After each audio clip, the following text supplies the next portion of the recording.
Good morning, everybody. It's Tuesday, December 29th, and welcome to another edition of the Hi5 series presented by the DH Podcast. First off, hello to everybody out there, except for those who had both Josh Allen and Stephon Diggs in your fantasy lineups last weekend, and technically last night where it ended up, because that's exactly who I played. I went into the game tied, and I knew, I'd be down by a little bit going into the last week. It's okay, it's fine. It's something that you can get back from. Now I'm down 50. 50. Did I need that? I didn't need that. Just wait for 2020 to kick me one last time while I'm down. But those two, that's where we're going to get started. Number one is going to be Bills, Patriots. Those two have an incredible connection. There's no doubt about it that bringing in actual talent to help out your wide receivers would be a good thing. Who would have thought? Building a positive O-line, bringing in talent. Who would have thought that that's a good recipe for success? I'll be damned. Well, there we go. It is. So that's one thing that we can now see. I don't think it's a changing of the guard from like the Patriots to the Bills. I don't think so, because that would imply that we're now going to have some generational dynasty from 2001 to 2019 like we had on our hands with Brady and Belichick. I don't think that we're going to have that here. But what I do think we're going to have now is we're going to have a very competitive AFC East going into the future, especially between the Dolphins and the Bills. I think the Patriots will definitely make runs. Don't get me wrong. And I think maybe even a few times in the 2020s, they'll be able to win the AFC East. But there's a couple things they need to get right. Coaching, still great. Still great. For those of you that don't know who Ernie Adams is, look him up. He's been keeping the ship afloat for over a decade. There you go. Number two, it's just clear that Cam Newton is he's not the issue. That's wrong to say. He is a larger looming issue that they need to figure out, because I don't think taking a gamble on Cam Newton was a bad thing at all. In fact, I think it was incredibly smart. This is a former MVP, played in a Super Bowl. He's been to the biggest stages before. He's made business decisions before. So whatever your thoughts about the way he dresses, who gives a shit? He's a good player. And now we're learning that when Cam has the full reins, he's more serviceable. I'm not saying that the Patriots have some incredible wide receiver core running around out there and their running backs are great, but their defense is keeping them in games. And their offense has a chance to win them games, but when you have Cam Newton fumbling in the red zone multiple times late in the fourth quarter, it's just shit you can't have happen. So that's the biggest takeaway, is that we're going to be looking at somebody else. I don't know if I'm the Patriots, they seem really confident with Stidham, at least at an organizational level. Even like whispers aren't getting out that they hate him or they're going to be taking a quarterback in the draft. In this next draft, we might see something like, oh, well, the Patriots take a quarterback in the 5th round. Oh, my God. I know we're going to put every wagon and every cart in front of every horse just because of Brady. And it's fine. It's good for a few tweets here and there. But if you're actually going to entertain that a 5th and 6th round quarterback without years and years of tutelage under somebody as great as Drew Bledsoe was is going to work, we're just going crazy here. And that's also kind of a side note. What boggles my mind about the Dolphins is that Tua and Fitzmagic seem to just be good friends, because they're okay with like flipping back and forth, and Tua's learning from Fitzmagic, and Fitzmagic comes in like when you have an intern construction worker and he screws everything up, and then you've got to get the foreman on the phone, and you're like, Ryan, we really beefed up again. It's fourth quarter. There's 7.5 minutes left. Gonna need some help. All right, fine. Done. There you go. It seems to be the way it's been the past couple weeks, but I got to give Flores kudos for just kind of sticking to it. Number two, Haskins is out. I don't know why we didn't talk about this yesterday. This was also news yesterday, but I didn't talk about it because the playoff pictures themselves were too important, and what had happened in the Sunday slate was just too important. It kind of got pushed out to the side. So Dwayne Haskins is out.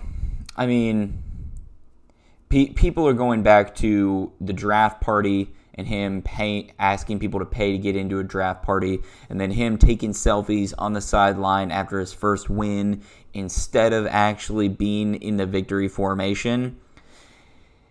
Two things to take away from that. Just because a guy likes to party doesn't mean that he's not good at what he does. I mean, take Ocho Cinco, take T.O. Are there different positions? Yeah. I mean, there are plenty of guys. Now, the problem is the scales outweigh each other here because, I'm putting up here two of the GOATs in the wide receiver game, but then you have Paxton Lynch, you have Johnny Manziel, you have all these other guys that are actually at the same position and love to party, and look how their careers turned out. So the scales were not in his favor. I don't know whether it was he just assumed that this would be some sort of a cakewalk. I don't even assume that. I just kind of my thought process is, if I were to dive into his brain, I would think that I'd see something like, it's all going to work out. I'm going to go to practice.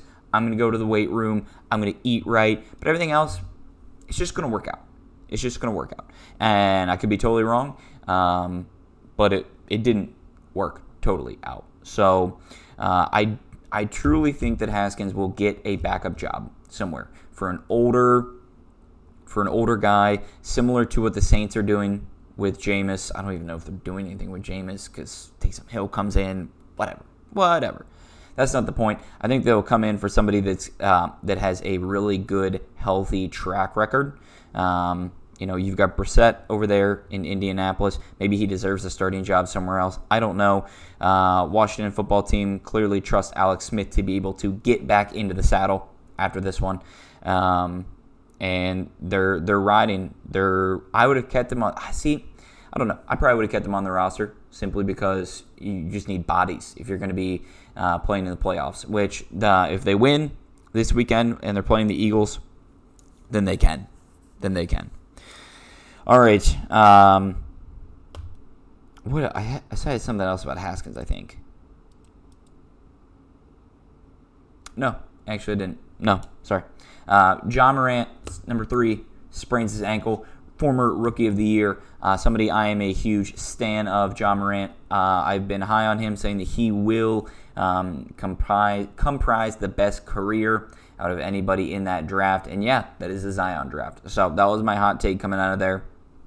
Started off good, but that's only because Zion has health issues, which I hate to see because, you're watching him, he's just yamming all over people. So why wouldn't you want to see Zion Williamson doing well and being healthy? And, of course, I want to see that. So back to Ja.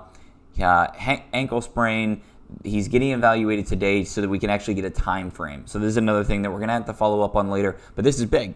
The Grizzlies were going to be playing, they were playing the Nets, and that's without Kyrie. That's without KD. This is not. They're saying they're getting rested, and so the NBA is going to fine them. I don't think they care. Truly do not think they care. Going on to number 4, Daryl Morey, who's quickly becoming one of my favorite people just because of his I don't give a shit about anything attitude. And don't get me wrong, I very much respect that.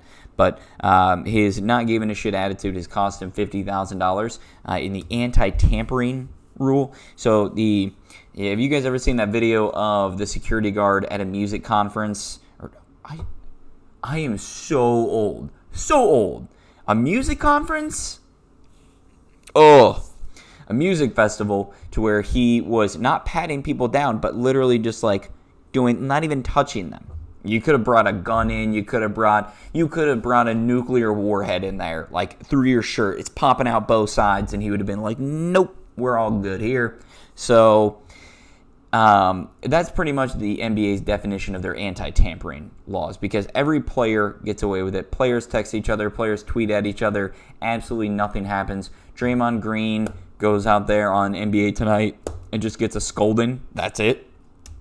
Whereas Daryl Morey resurfaced a year-old tweet. He got he must have time hop or something to show him what he tweeted about that same day, just in the years prior.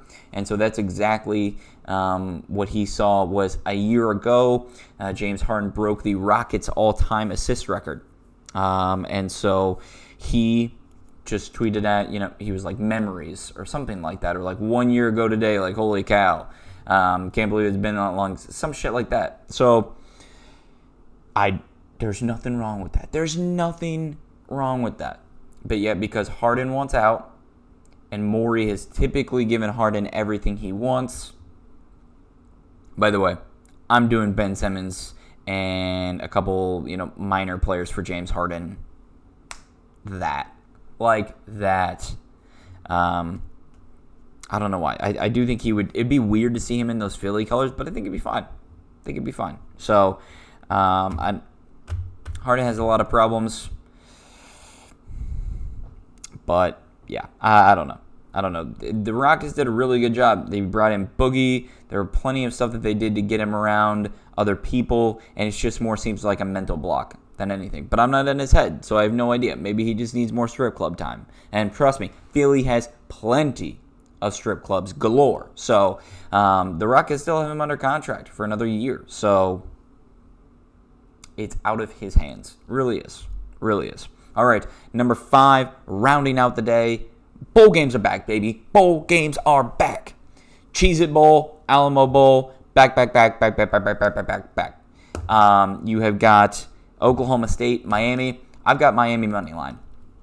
Oklahoma State is coming off a hotter season, whereas Miami's a little bit on a downturn. I actually think that Miami's had a slightly more difficult schedule, where they had North Carolina, where they had Georgia, where they had Clemson, where they had Notre Dame, and Oklahoma State. They did have Texas. They have, I think they had Texas A&M. And so they both have like really decent resumes to where they're playing at least 3 top 25 teams. I just think that Miami's better.